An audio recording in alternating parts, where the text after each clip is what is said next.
강의는 기본적으로 일단은 목적성이 있어야 되기 때문에 우리나라의 장외 영양평가 제도에 포커스를 맞췄습니다. 근데 장외 영양평가 제도에 대해서는 저도 패키지로 여러 군데서 강의를 했고 하기 때문에 그거보다는 좀 더 다른 뭐가 있지 않아야 되나 하는 생각에서 사실은 이 제도가 어떻게 생겨났으면 이게 이제 사실은 장외 영양평가만 한다면 그냥 컨설팅 업체하고 같이 하시면 되는데 그보다는 제가 그 장외 영양평가서를 작성하는 연구 수행 책임자를 맡았습니다.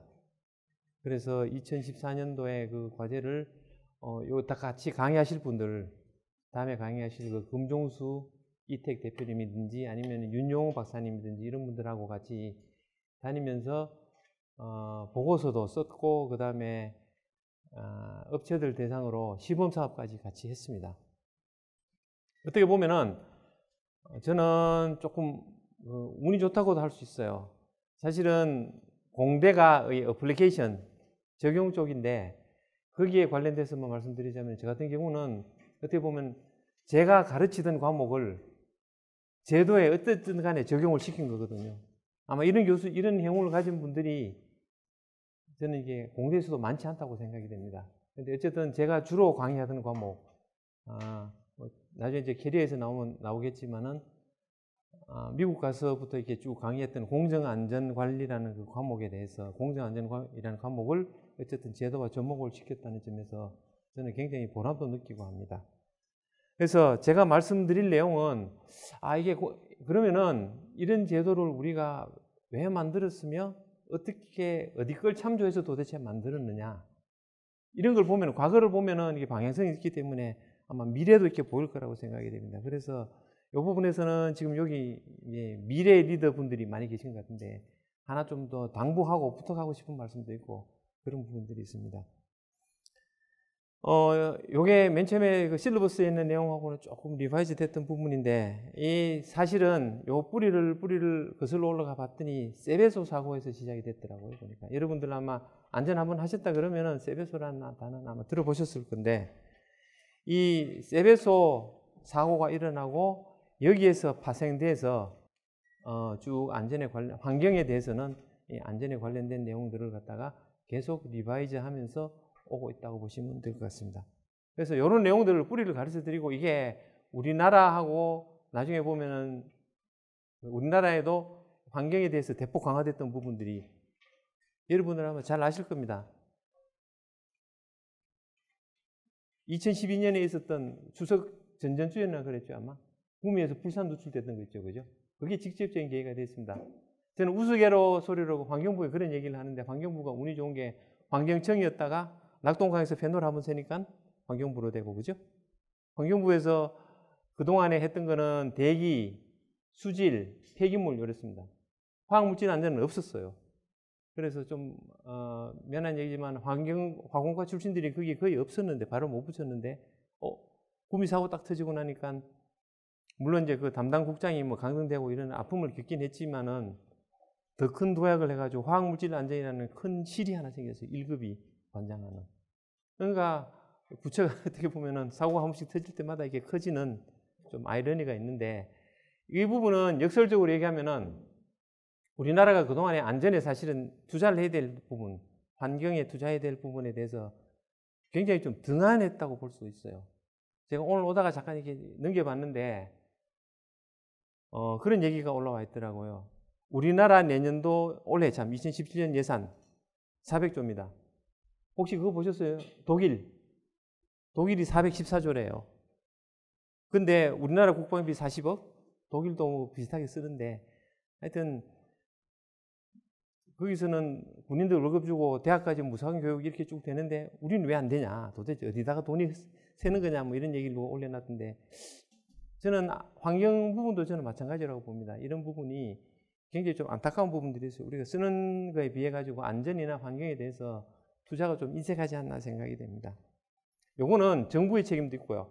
나중에 제가 학회 갔다 온 경험을 말씀드리겠지만은 기업도 우리나라가 조금 문제가 있습니다. 아픈 얘기지만은. 세베소 사고 간단히 넘어가겠습니다. 여기 보면은 이태리의 북부 쪽이 산업화가 많이 됐어요. 남부 쪽은 보면은 올리브라든지 뭐 포도주 이런 쪽이고 이쪽은 산업화된 쪽은 북부 쪽입니다. 그래서 북부 쪽이 좀 사실 잘 살지요. 2076년에 세베소 이크메사라는 제약회사에서 TCP를 담은 용기가 과열로 파열되면서 다이옥신이 2kg이나 누출이 돼서 문제가 됐습니다. 이게 주변 5km 마을을 덮쳤는데 냉각 시설이 작동될 때까지 그냥 1시간이 넘도록 계속 11개 마을을 뒤덮어 가지고 문제가 됐습니다. 요 위치가 롬바르디 지역에 있는 부분이고 그 공장 사고가 난 이후에 공장 전경입니다. 뭐 여러분들 아마 관심 있는 분들은 한 번씩 다 봤을 사진입니다. 이거 보죠. 대표적으로 피부의 염증, 그 다음에 피부 조직이 일그러지는 애가 뭐 천진난만하게 웃고 있습니다만 참 가슴 아픈 일이죠. 그리고 가톨릭에서는 락테를 엄격하게 금지합니다만 예외적으로 여기에서는 기형을 우려해가지고 요 당시 임산부들에게는 락테를 허용을 했다고 들었습니다. 이 정도로 심각한 내용이었습니다, 사실은. 그래서 보면은 뭐 가축 토양 피해 이런 것들은 쭉 나와 있죠. 제가 알기로는 이게 TCDD가 분해도 안 됩니다. 마침 비가 내려가지고 토양에 스며들어 버렸어요. 그래서 해결책이 없어서 요걸로 그냥 싹 걷었어요. 그래서 배에 실었습니다. 그리고 곱게 어디로 버릴 데가 없으니까 어디로 가요? 먼 바다로 나가서 그냥 버렸어요. 바다는 그 어떻게 보면 레저바로 굉장히 이게 버퍼가 크잖아요. 그래가지고 얘가 들어가도 당장에 큰 문제는 없을 거다. 다른 방법이 없으니까. 얘가 분해도 안 되죠. 그 다음에 독성은 있죠. 방법이 없었습니다. 그래서 토양을 제가 알기로는 한 1m 가까이 걷었다고 들었습니다. 그래서 싹 걷어가지고 버렸을 정도로 다른 방법이, 사고가 나면 방법이 없는 겁니다, 사실은. 이게 보면은 문제가, 여기도 보면은 지금부터 40년 전이죠. 그죠? 40년 전인데 2012년에 났던 어떻게 보면 그쪽 피해랑 비슷해요. 여기 보면 처음에는 그냥 뭐 허술하게 샘플을 본사에 보내고 뭐 별다른 부작용이 없으니까 당장 문제되는 애들 몇 명만 입원시키고 이렇게 쭉 했는데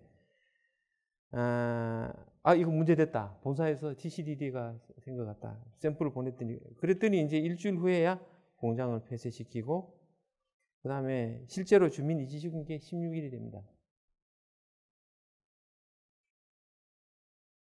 굉장히 허술했어요. 그 다음에 회사에서도 계속 이런 것들을 그냥 줄이려고 그러고 자기네들이 열심히 수습하고 있다 이런 얘기도 뭐 보내고 피해도 그냥 훨씬 이렇게 축소해서 보고 보상도 굉장히 적게 하고 이런 부분입니다. 이태리 사람들도 제가 보니까 우리나라 유럽 중에서 제일 우리나라랑 기질이 비슷한 데가 이탈리아입니다. 반도 그죠? 뭐 여담입니다만 이게 우리나라도 사실은 굉장히 그 염색 기술이 발달해서 옷감이 굉장히 좋아요. 다른 데 비해서. 이태리도 마찬가지입니다. 이게 반도라서 이게 일교차가 커서요. 그 단풍색이나 이런 색깔들이 굉장히 선명합니다.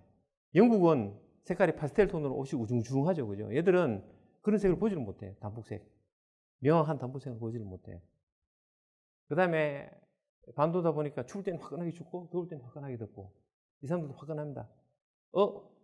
공장장을 뭐 불구속한데 그쵸? 이래갖고 거기서 아마 이런 걸 갖다 린치라 그러죠. 그죠? 공장장을 그냥 테러집단이 빠바방 총 쏘서 죽여버렸어요. 이 자식 너 그렇게밖에 못해 이렇게 돼가지고.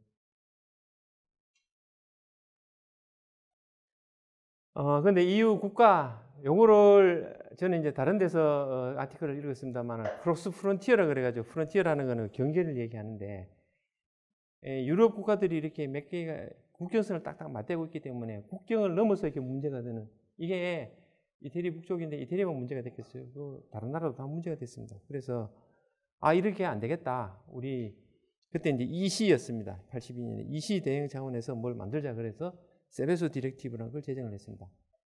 또 하나 이상하게 이 사람들은 이 세베소라는 이름을 어떤 상징적인 걸로 사용합니다. 세베소 이러면 딱 드러나는 게 있잖아요. 뭐 제가 자꾸 중원으로 세는 얘기들 잠깐 하긴 합니다만 이게 보면 어떤 지명이라든지 아니면 사람 이름이라든지 아니면 어떤 상징성을 가지고 얘기를 하는 게 굉장히 많은 걸 함축을 하고 있어요. 우리는 곰이 이러면은 쓰지 마라 그래요. 구미시장은 심지어 구미시청에서 항해까지 들어옵니다. 구미, 불산 이러면은 그게 휴브글로벌이라는 개인 회사에서 일어난 거지. 왜 구미라는 이름을 쓰냐? 쓰지 마라 그래요. 근데 어떻게 해요? 구미에 지금 통합방재센터가 생겼죠. 그죠? 사실은 구미가 굉장히 좋은 찬스를 놓친 거예요. 자기네들이 안전에 대한 그 메카를 삼을 수 있는 찬스를 어떻게 보면 놓친 겁니다. 그런 거를 공부를 잘하고 잘 활용을 해야 될 텐데 이 사람들이 해서 세베소라는 그냥 단어 하나만 딱 들으면 모든 게 딱 포함되도록 세베소라는 지침을 제출했습니다. 76년에 아까 사고가 났다 그랬죠. 그래서 세베소 지침을 만들자고 한 게 82년입니다. 그리고 실제로 96년에 만들어서 97년부터 이제 세베소 2가 작동이 되게 했는데 요거 따지고 보면은 76년에 사고 났으니까 한 11년 더 지나서 이제 제대로 작동이 된 거죠. 그죠? 제가 이런 말씀을, 그리고 이제 2015년에 세베소 3 부분인데 이 부분은 많은 부분들이 보완됐다는 거 말고 큰 부분은 세베소 2에 해당이 됩니다. 이제 제가 아까 말씀드릴 때 그 장외 영향 평가를 그 짧은 기간에 어떻게 만들어내겠어요? 솔직히 말씀드리면은 좋은 말로 벤치마킹을 했습니다. 어디 그걸 벤치마킹 했느냐? 바로 이 세베소 2에 나오는, 세베소 1에서는 개념만 얘기를 하고 세베소 2에서는 구체적으로 뭘 해라는 게 나오는 랜드 유즈 플래닝, 그러니까 부지 이용 계획, 뭐 토지 이용 계획, 토지 사용 계획 어떻게 번역을 해도 좋습니다만은 줄여가지고 LUP라 그러는데 그거를 거의 벤치마킹을 했습니다. 그래서 그 내용은 뭐 주된 내용은 뒤에 다시 한번 말씀드리겠습니다만은 여러분들이 중요하게 생각하셔야 될 게 세베소 사고가 76년에 일어나고 그 다음에 세베소 2에 대한 랜드 유즈 플래닝에 대한 구체적인 얘기가 나올 때까지가 무려 20년이 걸렸습니다. 20년 동안 이 사람들은 준비를 한 거예요. 우리나라는 2012년에 나고 2014년에 법이 완성돼서 15년부터 시행했죠. 완성되려면은 적어도 1년은 저도 열심히 했습니다. 그래서 많은 분들이 사실은 그 장외 영향평가 제도에 대해서 비판 얘기를 많이 하시는데 이거는 같이 만들어 나가야 될 거지. 뭐 정부가 일방적으로 책임지고 완벽한 걸 만들어 가지고 이대로 하세요. 어쨌든 도입의 시급성은 여러분들한테 전달이 됐고, 그 다음에 해야 될 일은 조금 보완해야 될 부분이 있긴 하겠지만은 어쨌든 같이 만들어 나가야 될 부분이라고 여러분들이 이해를 해주시면 좋을 것 같습니다. 세베소 1 이런 부분들은 중요한 게 세베소 디렉티브를 만들면 유럽은 연합체이기 때문에 각국에서는 자기 나라 실정에 맞춰 가지고 그 법을 적용해야 됩니다. 저는 언어적인 한계 때문에 독일이랑 영국을 했었는데 영국이 우리나라랑 사정이 비슷해요.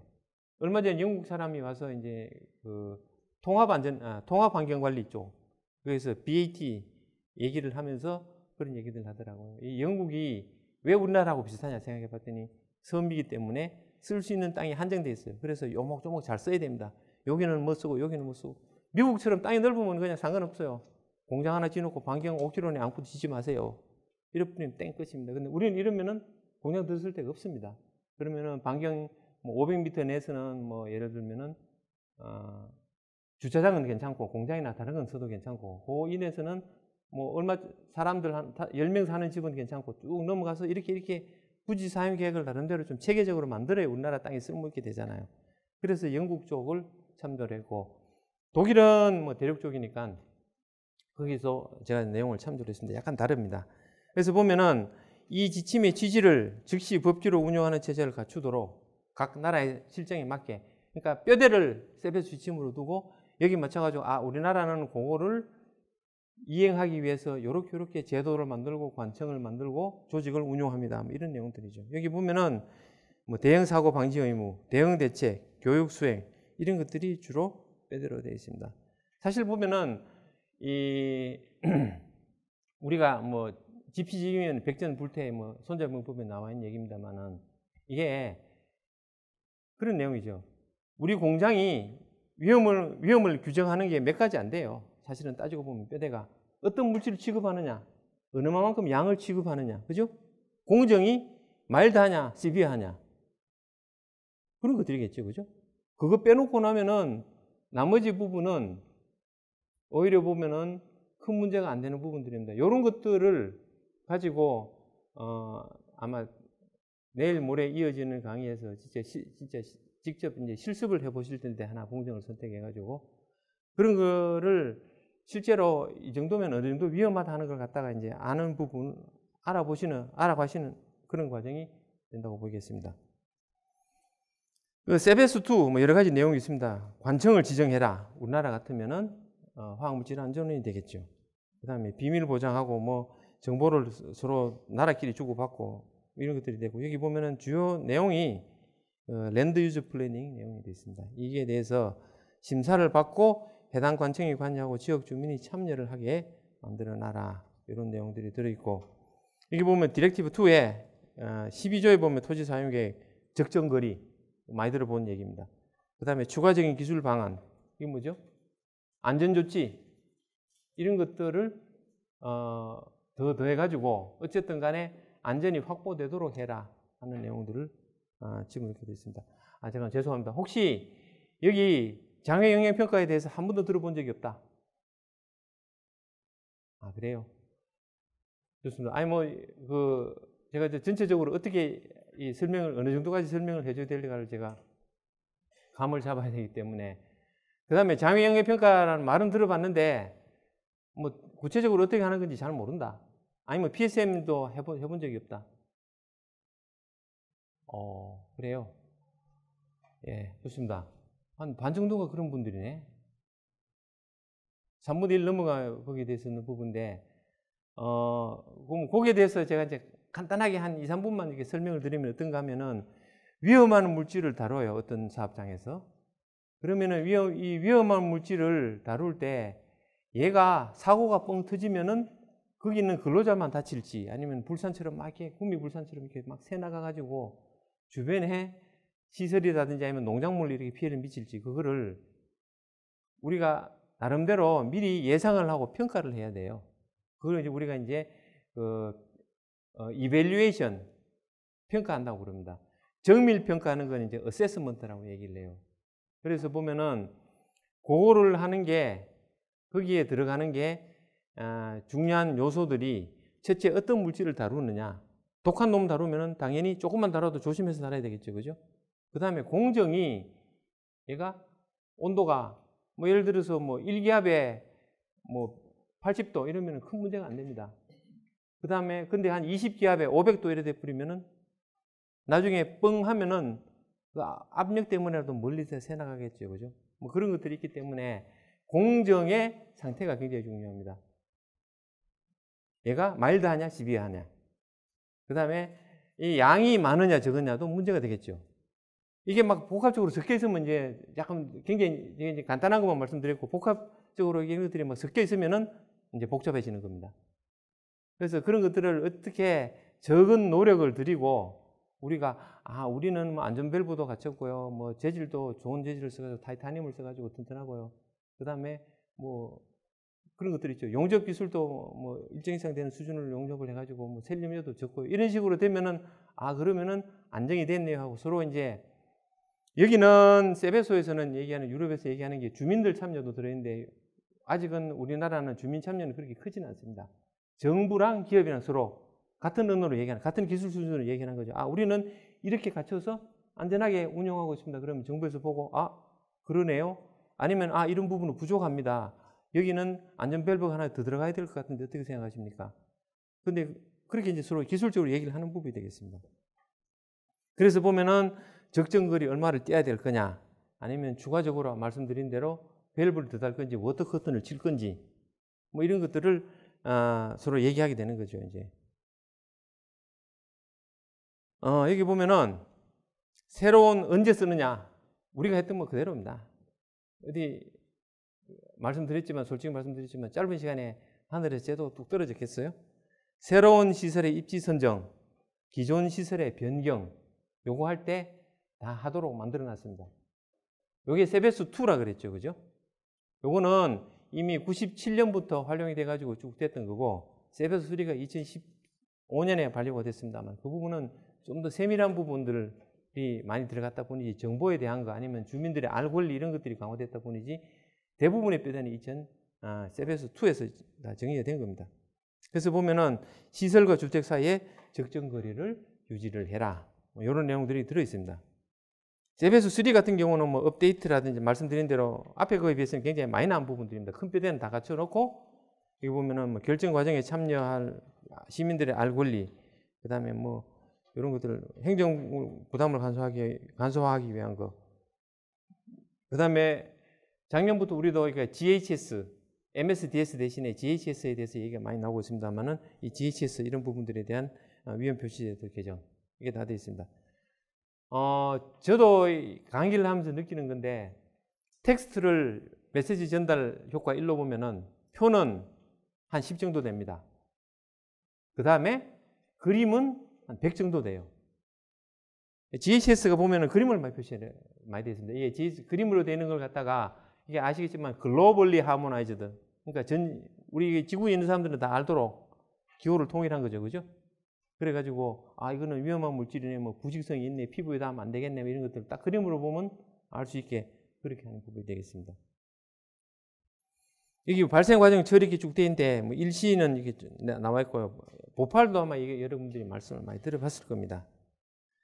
여기 보면 다 위험한 물질들이 누출된 거예요. 사실은, 우리가 요걸 하면서 독성 물질 누출, 얘도 제가 이제 안전에 대해서 얘기를 하면서 나오겠습니다만 독성 물질 누출과 그 다음에 화재 폭발이 있는데 화재 폭발은 생각보다는 그렇게 영향의 범위가 크지는 않아요. 뻥 하는 거 아니면 복사일이 나와봐야 얼마나 나겠어요. 그죠? 그런데 독성 물질 누출되는 게 제일 영향이 큽니다. 아시겠죠? 다 봤지만 공통 물질이 독성 물질 누출이고 그 다음에 강력한 규제를 서로 도입을 했는데 여기서는 세베소 같은 경우는 체계적이고 지속적으로 이게 안전관리를 합니다. 여기 보면은 정부에서도 하고, 그 다음에 업계에서도 사실은 합니다. 우리는 제도가 개발돼서 지금 시행은 하고 있지만은 이 부분은 사실은 정부에만 맡겨놓지 말고 제가 감히 말씀드리는데 업계에서도 굉장히 적극적으로 참여를 해주셔야 될 부분이라고 봅니다. 자, 요거 넘어가기 전에 제가 요거를, 필요한 부분은 제가 자료를 드리겠습니다만은 이게 제가 사진을 넣어놨습니다만은 로스 프리벤션 심포지움이 바로 그 다음에 77년부터 시행이 됐습니다. 매 3년마다 있는데 요거는 제가 가서 인상 깊게 느꼈던 게 물론 이제 사진 촬영하고 뭐 이런 것들 하지 말라고 쭉 되어 있고요. 여기 보면은 제가 사흘 내내 거기 참석하면서 4일 동안 참석하면서 진짜 느꼈던 점이 이게 앉아서 보는 사람이 있을 정도로 학회를 진짜 정보교환의 장으로 씁니다. 이 사람들이. 모든 방이 다 이랬어요. 그리고 두 번째가 인상 깊었던 게 거의 한 3분의 2가 발표 보시면 알겠지만 기업에서 사례를 발표합니다. 그 사례를 서로 듣기 위해 가지고 진짜 열심히 학회에 참석하더라고요. 보니까. 이 보면은 텍스트는 그렇더라고요. 이거는 제가 화학물질 안전원에 제시했던 부분인데 이 수많은 도큐멘트들을 굉장히 줄여가지고 성공 사례가 있습니다. 이 줄여가지고 전부 다 전산화하는 부분. 제가 그래서 이 부분에 하면 혹시 그 정보 유출이라든지 이런 부분에서 기업 기밀이나 이런 문제가 없었냐 그랬더니 자기네들이 없었대요. 그래서 앞으로 우리가 가야 될 방향도 아마 이런 것들이 아니냐. 여기서 6개월 전에 전산화 돼가지고 제가 몇 가지 사례가 있습니다만 심지어 6개월 전에 해당 기업에 당신들 6개월 후에 보고서 내야 됩니다. 이렇게 통보까지 하는 기능까지 다 있다고 얘기를 하더라고요. 그래서 굉장히 많은 적은 인력으로도 효율적으로 하여튼 이 보고서를 처리하는 과정을 봤습니다. 이 특강 같은 거 있으면은 여기 제가 대강 어림잡아서 한번 세봤어요. 한 200여 명 가까이 그냥 빡빡하게 모여가지고 사흘 내내 이랬습니다. 그래서 제가 사진 찍어놨던 부분이고 아침에 8시 반에 플래너리 렉처가 있는데 이거는 한 500여 명 한 300여 명 들어갈 수 있는 자리가 빡빡하게 다 차요. 이런 부분에서 이건 제가 가서 발표했던 부분이고 이거는 넘어가더라도 이런 식으로 굉장히 적극적으로 이 제도들을 홍보를 하고 그 다음에 업계에서도 의견을 개진하면서 제도의 변경을 그냥 완화해 주세요. 합리화 주세요. 그냥 보고 있는 게 아니고 구체적으로 어떻게 해달라는 방향까지 제시를 합니다. 사실은 정부에다가 이거는 제가 봐서는 굉장히 많은 노력이 들어가야 될 필요가 있다고 보는 부분인데 업계에서는 이거를 다시 한번 말씀드리지만 이게 규제라고만 생각하지 말고 어쨌든 필요한 부분인데 잘 운용될 수 있도록 정부에다 방향성 제시라든가 이런 부분들을 해줘야 될 것 같아요. 지금까지 저는 가스 안전공사에 오래 있었다고 말씀을 드렸는데, 보면은 정부 바뀌면은 규제 완화, 기업들은 못 살겠다, 규제 완화해달라, 이런 식으로 얘기를 하면서 일방적으로 규제를 완화시키는데, 사실은 그러고 나면은 또 사고가 또 늘어나더라고요, 공교롭게도. 그래서 말씀드린 대로 여기 안전을 같이 한다는 그 파트너십을 가지고 정부에 대해서는 뭐라 그러죠? 적정하게 서로 합리적으로 제도를 이끌어 나갈 수 있도록 기업이나 정부가 서로 협의해야 될 부분이라고 생각합니다. 요거에 구체적으로 세베소 지침이 구체적으로 영국에서 실현된 게 바로 이 영국의 랜드 유즈 플래닝이 되겠습니다. 여기 보면은 아까 기관도 설립하고 뭐 사람을 어떻게 운용하겠다는 것까지 다 포함이 되어 있나 그랬는데, 영국에서는 HSE에서 요걸 합니다. 그리고 말은 컨설팅입니다. 근데 사실은 강제성이 있는 컨설팅입니다. 그래서 보면은 그 권고 거리라는 걸 나오는데, 이걸 CD, Consultation Distance라고 얘기를 합니다. 그래서 보면은 HSE 역할은 요게 지금 영국에서는 크게 두 가지 축이 있는데, 일반 사업장 내에서 하는 거, 우리로 치면 PSM이 되겠습니다. PSM이나 SMS가 되는데, 요거는 코마라 그럽니다. Control of Major Accident Hazard. 그래서 중대 위험 사고 통제 뭐 이렇게 되는데, 중대 사고 위험에 대한 통제 뭐 이렇게 제어 혹시 이렇게 되는 부분인데, 요게 사업장 내고 사업장 밖으로 넘어가면은 요게 랜드 유즈 플래닝으로 관리를 합니다.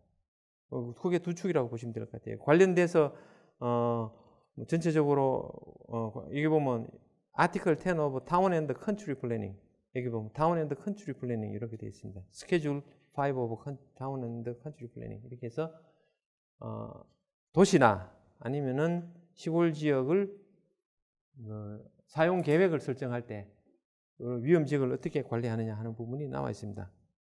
그래서 사실은 메인 아이디어는 영국의 여기 랜드 유즈 플래닝이라고 보시면 될 것 같습니다. 그 중에서 굉장히 많은 부분들이 실행 과정에서 완화가 됐습니다, 실제로. 그래서 어떤 거는 빠지고 했던 부분인데, 그래서 권고 거리를 여기 보면은 주요 위험 시설 혹은 주요 위험 배관이 되어 있습니다. 이 배관도 보면은, 그래서 컨설테이션 디스턴스라 그러는데, CD라는 거는 위험 지역에서는 이렇게 동그란 형태로 이렇게 퍼져나가게 됩니다. 뒤에 보시면 알겠지만. 근데 제가 여기서는 생략을 했는데, 배관 지역에서는 배관을 따라서 이렇게 같은 거리에서 이렇게 쭉 직선으로 이렇게 뻗어나가는 부분이 되겠죠. 그리고 우리나라에서 그 지금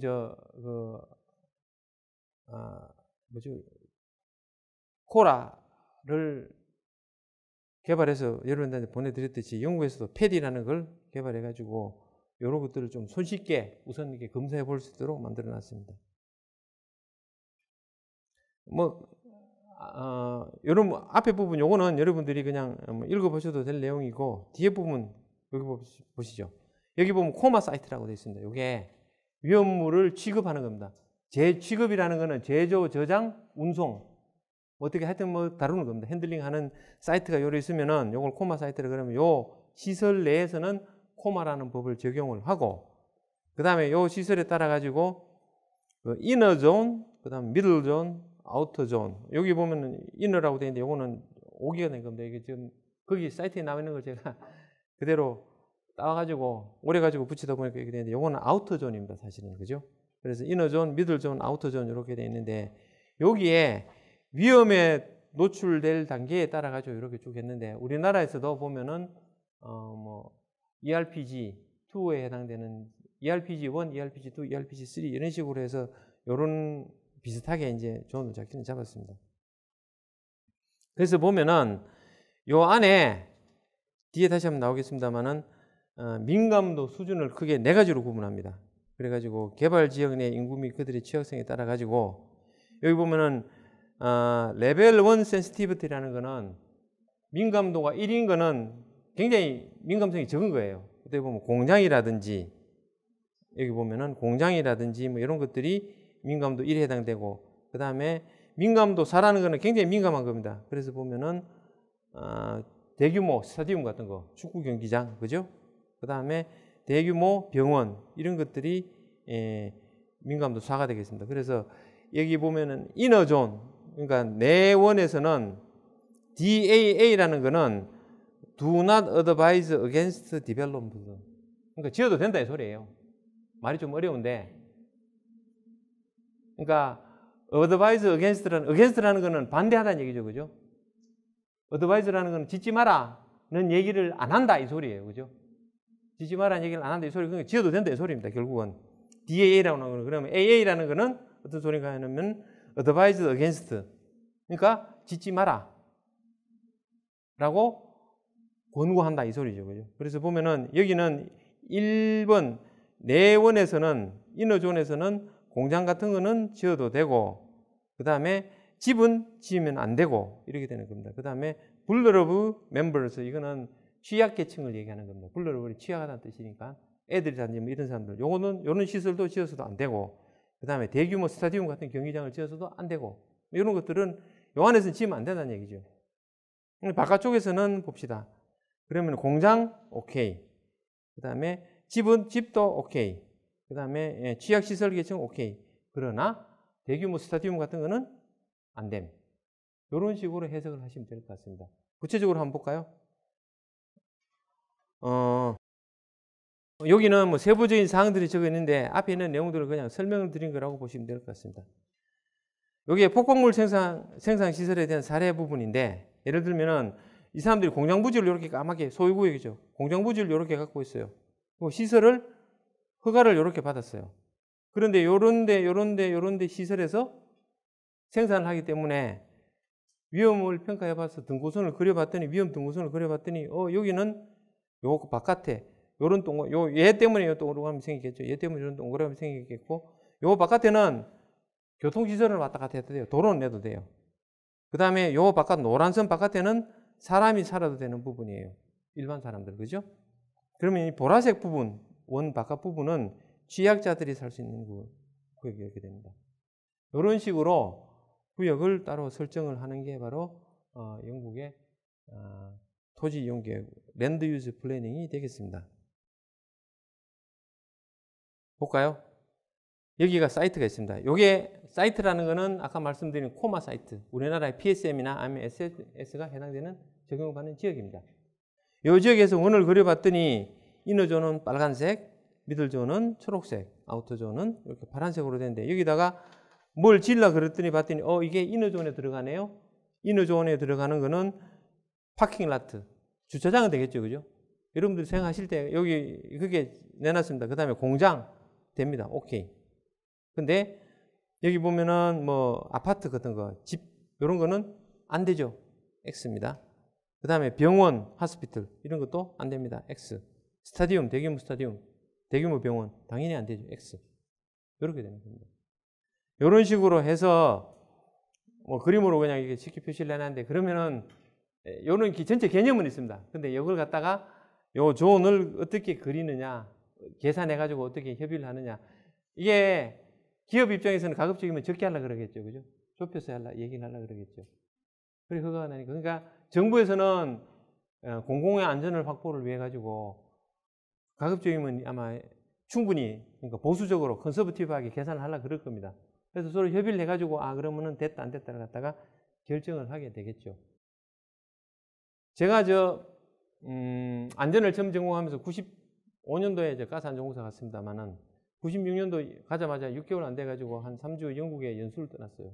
떠나면서 그 사람들한테 물어봤더니 그 세이프티 리포트라는 걸 미국에서는 PSM 제도로 그 PSM 보고서를 이렇게 한 2배 정도 되는 걸 냅니다. 그 세이프티 리포트를 봤더니 이게 겨우 한 50페이지도 안 돼요. 이거 딸랑 낸다 그러더라고. 이거 갖고 뭐 하냐 그랬더니 이쪽 전문가하고 그쪽 전문가하고 어떻게 보면은 요즘 이제 젊은 사람들 표현으로 배틀을 붙은 거예요. 안전에 대해서.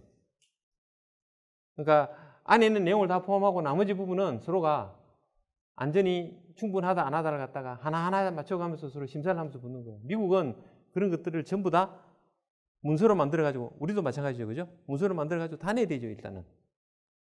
하여튼 유럽은 그런 측면에서는 이러면은 부정의 소지가 있지 않냐 그랬더니 이거 안전을 위한 건데 누가 목숨 걸어놓고 이런 거 갖고 장난치냐 이러더라고요. 하여튼 뭐 그런 면에서는 조금 서로가 전문가를 인정해 주는 측면에서는 굉장히 좀 부러운 측면도 있었습니다. 그 부분에서는. 이것도 마찬가지예요. 이 클라우드가 이렇게 쭉 퍼져나갈 때 보면은 이 클라우드 새 나오는 양이 2배가 되면은 이 반경이 2배가 안 되죠. 새 나오는 양은 부피고 퍼지는 건 2차원으로 퍼지기 때문에, 그죠? 그렇게 생각하시면 될 것 같아요. 대가 한 3분의 1이라고 보시면 될 것 같죠, 그죠? 3분의 2승 정도라고 보시면 될 것 같아요. 그래서 여기 보면은 이너존, 미들존, 아우터존에서 기본적으로 새는 양이 있을 때, 이게 2배 됐을 때, 3배 됐을 때 이런 것들이 점점 더 반경이 당연히 넓어집니다. 그런데 비례해서 넓어지는 것은 아니다. 이렇게 보시면 될 것 같습니다. 이건 뭐 상식적으로 알 수 있는 내용들이고, 그 다음에 여기 들어있는 항목들이 어떤 게 들어있냐 봤더니 뭐 일반적으로 들어있는 내용 빼고 뭐 중요한 것만 제가 이렇게 한글로 나눠드린 자료는 제가 안 했는데 한글로 이렇게 제가 좀 적어놨습니다. 현재 배치, 어레인지먼트, 제가 뭐 배치라고 얘기했습니다만 현재 이게 기기나 이런 것들을, 설비나 이런 것들이 어레인지먼트가 어떻게 되어 있냐를 갖다가 보는 겁니다. 이 어레인지먼트는 물리적인 부분도 있고, 그 다음에 약속을 어레인지하다 이런 게 있죠, 그죠? 그것처럼 인력 배치도 어떻게 되어 있느냐, 인력 운용을 어떻게 하나 이런 것도 다 포함됩니다. 그 다음에 requirement, 그래서 보면은 지금의 현재의 어레인지먼트를 다시 검토해야 될 필요성, 이런 것들을 적어 놓고요. 그 다음에 요거를 갖다가 리바이즈 해야 될 목적, 그 다음에 개선할 때 예를 들어서 뭐 콘크리트 벽을 끌 수도 있고, 아니면은 양을 줄일 수도 있고, 그죠? 아니면은 좀 더 마일드한 프로세스를 도입할 수도 있고, 이 기회에 그냥 우리 아예 100기압짜리를 낮춰가지고 10기압짜리로 그냥 바꾸자. 프로세스를 확 바꿀 수도 있습니다. 이런 것들이 옵션입니다. 아시겠지만. 이런 것들 할 수 있습니다. 그거는 업체에서 여러 가지 선정해서 보여야 되겠죠. 그 다음에 이건 뭐, 프로포잘 하는 부분이 있고, 영향을 proposed arrangement, 그러니까 새로 이 배치해야 될 부분에 대해서 어떻게 하면 좋겠냐 하는 부분을 갖다가 전체적으로 그 영향을 보는 부분이 되겠습니다. 그리고 sensitivity라 그랬는데 이거는 민감도 부분인데 아까 여러분들한테 보여드렸겠지만은 아마 그거랑 연관이 되지 않나 봅니다. 저도 정확히 이 부분에 대해서는 사실은 모르는데 이런 부분들이 하여튼 저희 우리나라의 장애 영향 평가 제도에 가급적이면 녹아 들어갈 수 있도록 제가 보고서를 작성했습니다. 사실은 안전은 경험입니다. 굉장히 많은 부분들이. 그래서 저는 이거를 감히 한마디로 표현했을 때 그 콜럼버스 달걀이라고 이제 표현을 했는데, 남들이 한 거 보면은 뭐 다 수긍이 가요. 근데 그거는 사고가 나기 전까지는 절대 알 수 없는 것들이 있어요. 이거 제가 예를 이제 제일 많이 들은 게 그겁니다. 산을 보관할 때는 허리 높이 밑으로 보관해라. 딱 들어보면 저는 처음에는 그거 몰랐어요. 그런 것들은 어디도 규정되어 있지 않은데 다우케미컬 같은 데는 그런 것들이 자기네들 사규로 다 있어요. 일리가 있는 것 같죠, 그죠? 높이 보관했다고 아차 쏟아지면 절단나잖아요. 그 다음에 운반할 때도 반드시 아무리 작은 병이더라도 이렇게 밀차에 올려가지고 해라. 뭐 이런 것들이 쭉 있는데, 예를 들면 그런 것들입니다. 이거는 사고 겪어보기 전까지는 그럼 어디 보관하면 어때? 이렇게 생각할 수도 있는데, 사실은 굉장히 중요한 요소들입니다. 그런 것들이. 그 다음에 중대사고 위험관리, 이 부분은 뭐 제가 아까 잠깐 말씀드렸던 부분인데, 코마라는 부분은 우리나라에 똑같지는 않습니다만 뭐 PSM이나 SMS랑 비슷하다고 보시면 될 것 같습니다. 영국에도 요 세베소 사고 2년 전에 플릭스보로, 이것도 아마 여러분들이 안전에 관심을 가지면 다 들어보셨을 겁니다만은 사이클로헥산 탱크가 6개 쭉쭉 놓여있는데 그중에서 4번째 탱크를 교체를 하면서 탱크가 버퍼 역할을 사실은 했는데 그냥 배관으로 연결해 버렸죠. 얘네들도 빨리빨리 이런 게 있어가지고. 그래서 보면은 요거 사고 나면서 제가 지금 기억나는 부분은 하나가 그 컨트롤룸이 공장 바로 옆에 있어가지고 사고 뻥 터지니까 컨트롤룸이 다 날아가 버렸어. 통제가 안 되죠, 그죠? 그래서 지금은 하나토탈로 바뀌었습니다만은 삼성토탈. 제가 그 아는 사람이 있어서 공장장이 뭐 저 동기기도 합니다만은. 그래서 그 벙커를 아주 튼튼하게 짓죠. 혹시 가보신 분 있는지 모르지만 하나토탈. 거기 컨트롤룸은 좀 떨어져 있고 포로 쏴도 괜찮을 정도로 이렇게 콘크리트를 두껍게 만들어져 있습니다. 그죠? 그렇게 돼 있잖아요. 그러니까 사고가 터지더라도 우리가 좀 표현이 약간 이상하긴 합니다만은 오토바이 타면 헬멧 쓰는 거랑 비슷해요. 사고 나서 다치더라도 머리는 안 다쳐야죠. 이게 컨트롤룸이라는 게 머리의 역할을 하는 겁니다. 컨트롤룸이 이때 공장 내부에 있었어요. 나라가 버리니까 컨트롤룸 다 떨어지니까 통제할 수 있는 방법이 없죠. 그 다음에 독일의 랜드 유즈 플래닝, 요거 부분도 우리가 일부를 포함을 해서 집어넣었습니다. 그래서 많은 부분들을 집어넣을까 하다가 그러면은 오히려 혼란이 가중된다 이래서 그냥 이 부분은 안 했던 부분이 있는데, 독일은 약간 특이해요. 이 사람들이 체제를 좀 규격화, 표준화를 굉장히 잘하는 것 같아요. 그래서 지역을 구분하는데 요걸 갖다 지역 구분을 뭐예요? zonin이라고 이렇게 영어로 표현되어 있습니다. 요걸 갖다 번역할 때 이제 지역 구분이라고 표현했습니다만은 산업지구 industrial IG, 그다음에 상업지구 CG, 혼합지구 MG, 주거지역 HG, 농업지역 AG 뭐 딱 표시가 되죠. 뭐 요거 얘기만 들어보면 대강 어떤 지역이다를 갖다가 여러분들이 아실 겁니다. 그러면 이렇게 돼 있는 걸 갖다가 배치를 잘 하자는 얘기예요. 여기 보면은 첫째는 여기 볼까요? 위험물을 제일 많이 다루는 게 아무래도 이게 산업지역이겠죠. IG, 그죠?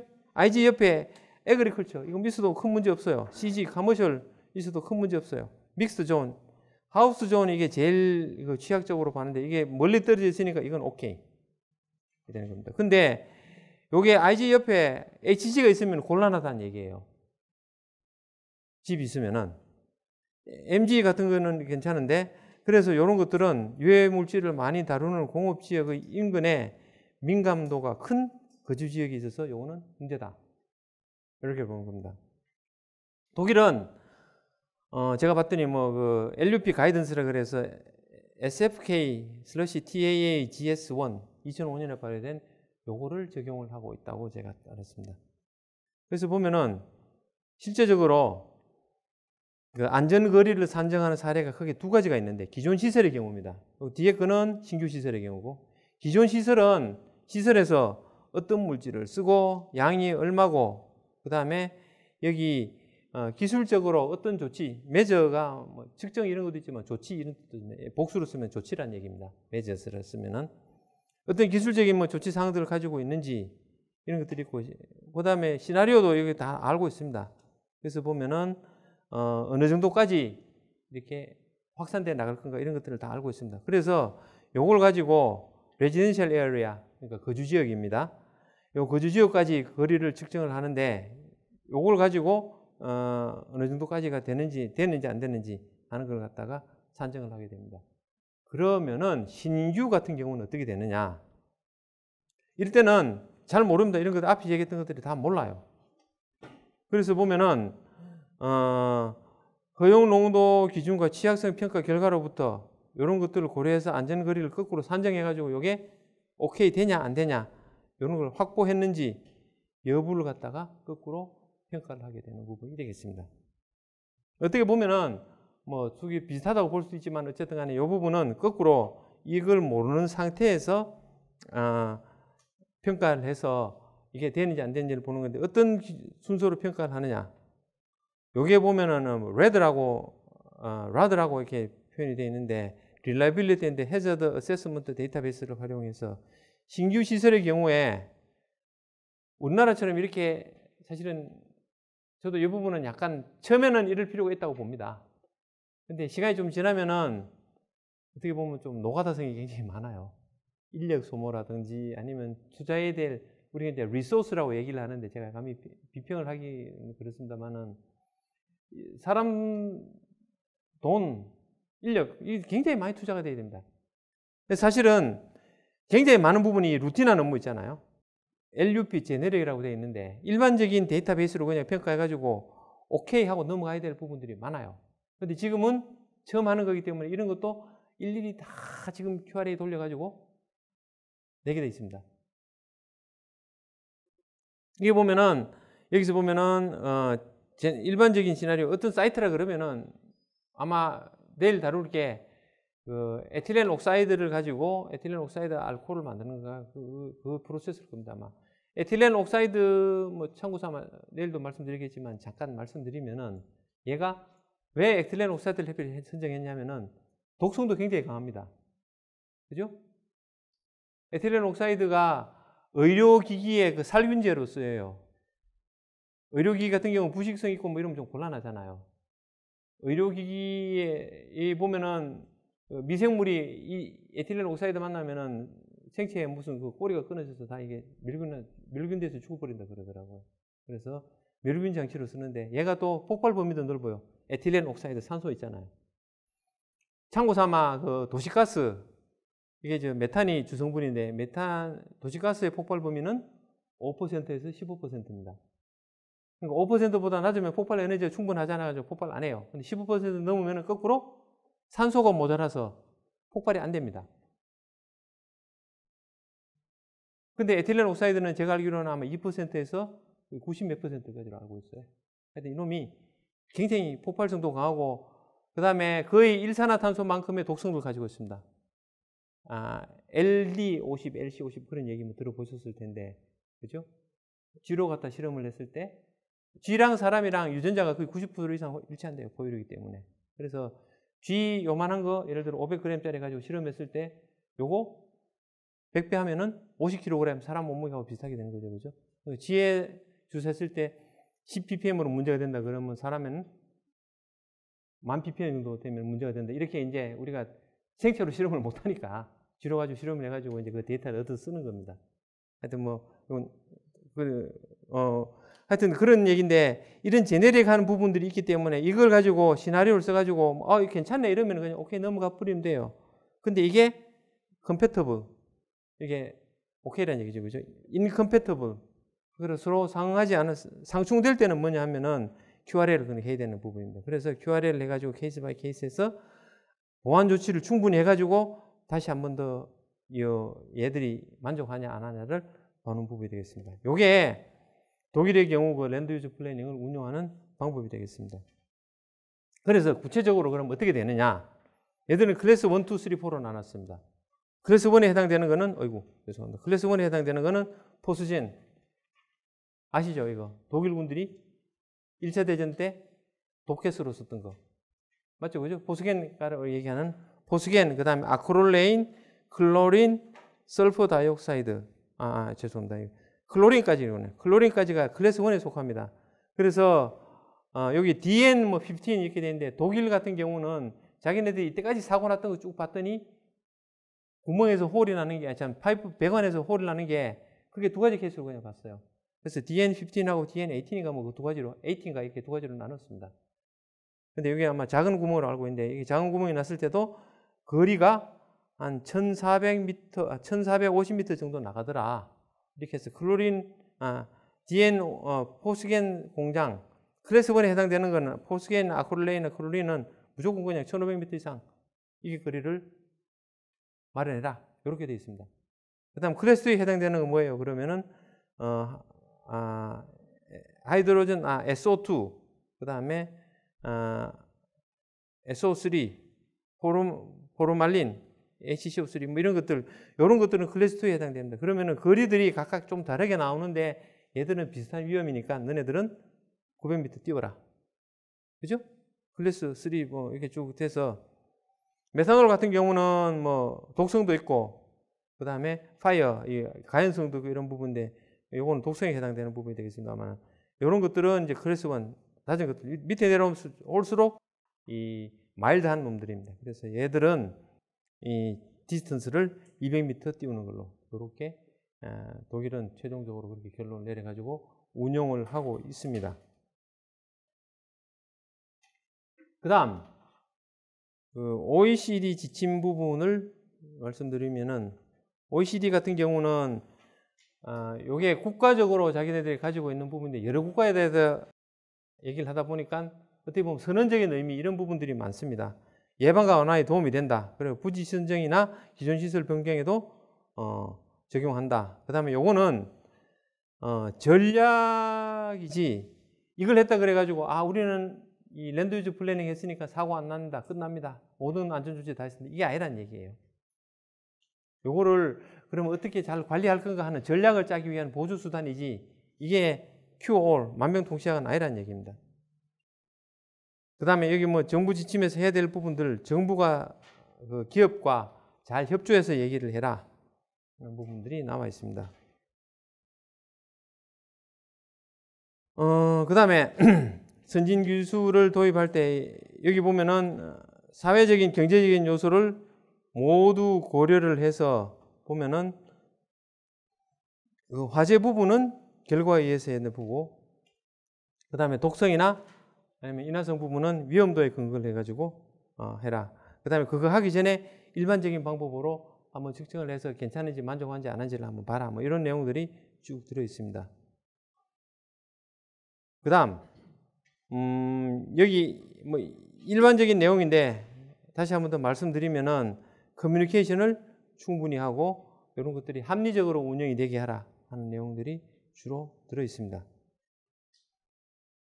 그 다음에 외부에 대한 비상 대응 능력부터 시작해가지고 여기 보면은 랜드 유즈 플래닝이라는 거는 그 전체적으로 일관되게 딱 답을 내가지고 이대로 따라라 하고 이렇게 답을 낼 수 있는 부분은 아니라고 보는 겁니다. 예를 들어서 요거 몇 가지가 되어 있는데, 어떤 거는 위험 설비를 집중시키는 게 선호된다. 다른 경우에는 서로 이겨가는 게 받는다. 그러니까 붙여놓는 게 좋을지 떼어놓는 게 좋을지 그거는 케이스 바이 케이스로 해봐야 된다는 겁니다. 이런 게 있어요. 제가 저 삼성전자 기흥 쪽에 있는 부분들을 제가 작년에 재작년이구나 벌써 장애 영향 평가 보고서를 작성하는 거를 같이 했습니다. 삼성전자랑. 삼성전자 혹시 가보신 분 있는지 모르지만 바로 옆에 동탄 아파트 단지가 있죠, 그죠? 그러면은 이게 샜을 때 얼른 달아나야 되느냐, 아니면 창문 닫고 그냥 가만히 있는 게 낫냐? 아무도 몰라요, 그거는. 경우에 따라 다른 겁니다. 예를 들어 바람이 많이 부는 날 있잖아요. 그리고 조금 새잖아요. 그러면 차라리 문 닫고 가만히 있는 게 낫습니다. 괜히 나가서 어쭈작게 이러다가는 오히려 들여마셔가지고 위험할 수가 있어요. 왜냐하면 실내에는 이게 환기가 되는 게 일반적으로 설계된 게 1시간에 한 번 정도 이렇게 전체에 있는 볼륨이 환기가 되도록 일반적으로 설계되어 있어요. 이제 많이 된 데는 뭐 5번까지 이렇게 될 수도 있지만은 난방, 온방 이런 거 생각하면은 다 그렇게 설계되어 있습니다. 그럴 거면은 얘가 지가 있어도 1시간 동안에 퍼져 있겠어요? 치명적인 농도는 거의 지나가 봐야 한 2, 3분 내, 5분 내, 10분 내 휙 지나가 버릴 거 아니에요. 그죠? 그러니까 지속적으로 누출되지 않고 일반적으로 뻥 터졌다 이러면은 그렇게 있는 게 차라리 낫다는 얘기예요. 어떤 경우 그러면은 무조건 그러면 딱 안에 들어놓고 가만히 있을까? 그게 아니라는 얘기입니다. 그러니까 탱크가 펑 터지는 게 아니고 지속적으로 배관에서 누출이 되고 한 방향으로 이렇게 쭉 바람이 계속 불고 이러면은 차라리 도망가는 게 낫죠. 그죠? 그 도망가는 것도 사실은 수식으로 나와 있어요. 보면은 보통 바람을 안고 가라 그러는데 수식적으로 보면은 결론만 말씀드리면은 바람과 수직으로 도망가는 게 제일 안전합니다. 방향을 알 수만 있다면 바람이 느리다면 바람 방향을 열심히 뛰면 되겠는데 그건 언제까지 뛸 거예요. 그러니까 바람으로 수직으로 공중으로 못 가니까 옆으로, 그죠? 그렇게 가는 게 제일 안전하다는 얘기였어요. 그렇게 모든 경우가 사실은 이게 굉장히 케이스 바이 케이스인데 여기도 보면 어떤 거는 시설을 집중시켜라, 어떤 경우에는 이격거리를 충분히 둬라, 이런 것들이 있습니다. 그 다음에 도미노 효과 같은 것도 충분히 검토를 해야 되고, 그 다음에 뭐 다른 지역, 개발 지역 간에 적절한 거리를 둬라. 이 적절하라는 말이 사실은 굉장히 제가 표현하자면 비적절한 말인데 엔지니어 입장으로서는 적절하다는 게 몇 미터 뛰어라는 얘기야. 그래서 사실은 아까 이 앞에 부분 이걸 보시면서 생각했겠지만은 뭐 모든 물질 신경 쓰지 말고 그냥 1500m 떼어버리면 1.5km 떼어버리면 제일 낫죠 뭐. 근데 이러다 보면 진짜 우리나라에서는 공전 실태가 없어요. 그러면은 좀 덜 위험한 놈은 한 200m만 독일 경우, 우리 요거는 꼭 해당되는 건 아닙니다만은 독일 경우로 봤을 때도 좀 덜 위험한 물질 이런 거 다룰 때는 포스겐 같은 거 다루는 거 말고 그냥 뭐 HCl 같은 거 다루는 이런 거 할 때는 차라리 한 200m 정도만 뛰어도 되는 걸로 합시다. 이렇게 서로 이제 협의가 되는 거죠.